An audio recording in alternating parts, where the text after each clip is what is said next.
My name is Professor Zahid Ashraf, CSS के English ऐसे और प्रेसी पढ़ा रहा हूँ फिजिकल ऑनलाइन प्लस मेरी बुक से इंग्लिश की टॉप 30 ऐसे और प्रेसी किया टेक्निक्स फॉर इंग्लिश प्रेसी। इसके अलावा मेरा यूट्यूब चैनल है जाहिद अशरफ के नाम से। आज जो टॉपिक है वो बेसिकली थीसिस स्टेटमेंट है। बच्चे बेसिकली पूछते हैं जी थीसिस स्टेटमेंट हमारी जेनेरिक होनी चाहिए, पर्टिकुलर होनी चाहिए या हमारी जो है टू द पॉइंट होनी चाहिए। एक चीज़ याद रखिएगा कि सीएसएस के अंदर जो हमारी थीसिस स्टेटमेंट है ये मेन आइडिया होता है, मेन उसका क्रक्स होता है, मेन उसका जो एग्जामिनर ने पूछा होता है। फॉर एग्जाम्पल अगर हमारे 2023 की मैं बात कर लूँ जिसमें उन्होंने दिया हुआ क्वेश्चन कि people have overly dependent on technology, तो इसमें हम क्यों उसके ऊपर डिपेंड किया है, उसमें 4-5 उसके जो कॉजेज और 4-5 उसके जो इफेक्ट्स होंगे, ये हमारी थीसिस स्टेटमेंट है। थोड़ा सा पीछे आ जाए, 2022 के अंदर उसने पूछा हुआ है globalization of markets, analysis of the globalization of markets. तो एनालिसिस के अंदर उसके प्रॉस और कॉन्स यानी पॉजिटिव और नेगेटिव दोनों आते हैं।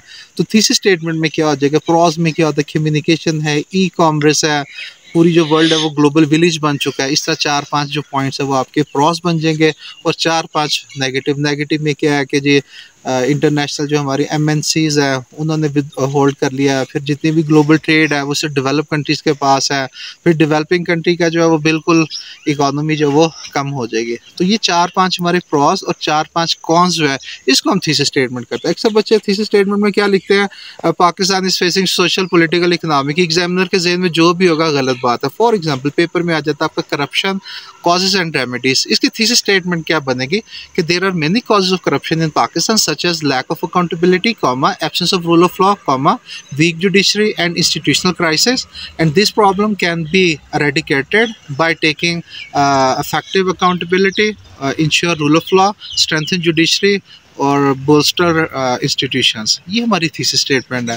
फॉर एग्जांपल ग्लोबल वार्मिंग का आ जाता है। ग्लोबल वार्मिंग के अंदर फॉर एग्जांपल उसमें आ जाता है आपके थ्रेट्स आ जाते हैं एंड वेज फॉरवर्ड, या कॉजेज इफेक्ट्स रेमेडीज आ जाती है। तो ग्लोबल वार्मिंग के आप बताते हैं कॉजेज के अंदर हमारा इंडस्ट्रियलाइजेशन है, फॉसिल फ्यूल्स का यूज़ है, नंबर 3 डिफॉरेस्टेशन है, नंबर 4 टेस्टिंग न्यूक्लियर मिसाइल्स है। और अगर इफेक्ट्स में आ जाता है तो उसमें बताते हैं कि आप इंक्रीज हो रहा है, हमारा टेम्परेचर हो रहा है, राइजिंग जो है सी लेवल हो रहा है, थाइंग ग्लेशियर्स है। और उसके सोल्यूशंस के अंदर आप करते हैं अल्टरनेटिव सोर्स ऑफ एनर्जी हो गया, ग्रीन टेक्नोलॉजी। ये हमारी जो थीसिस स्टेटमेंट होती है ये हमारी पर्टिकुलर होती है, स्पेसिफिक होती है, जेनेरिक नहीं होती। पेपर में याद रखिएगा जब भी जेनेरिक देंगे वो फेल हो जाएगा बच्चा।